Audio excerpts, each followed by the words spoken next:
আলাইকুম।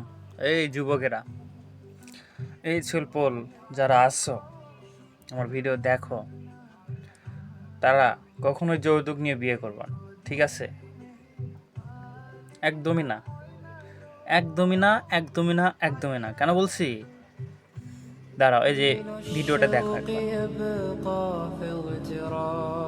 কিস্তি চালাতে হয়, কিস্তি টাকা নিছেন কেন?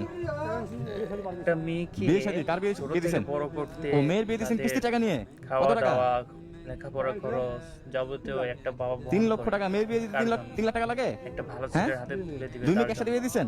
একসাথে? নিজে কামাই করে যৌতুক খাওয়ায়ে দিছেন নাকি? ও যৌতুক সবকিছু দিতে হইছে? কষ্ট করে কিস্তিতে টাকা তারপরে উঠায় যৌতুক দিতে হইছে? একজন রিক্সা চালক বাবা, তার একটা মেয়েকে বড় করে। যৌতুকটা নিছে কে? তাদের কলিজা কাঁপে নাই? আপনি ছেলে যদি শিক্ষিত?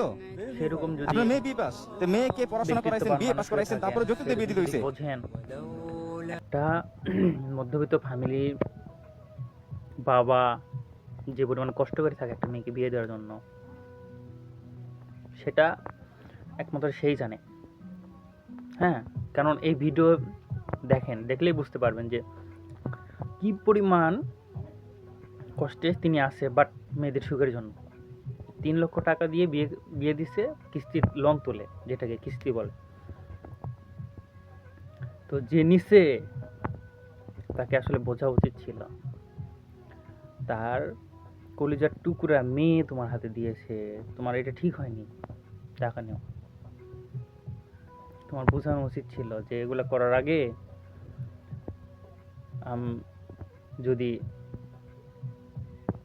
একটু সহানুভূতি হতে, তুমি বুঝাতে যে আপনি একটু অমূল্য ধন আমাকে দিয়েছেন, আমার এগুলোর প্রতি কোনো লোভ লালসা নেই, কিচ্ছু নাই।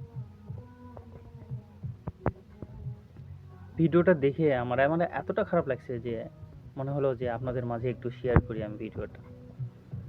তো আশা করি বুঝতে পারছেন।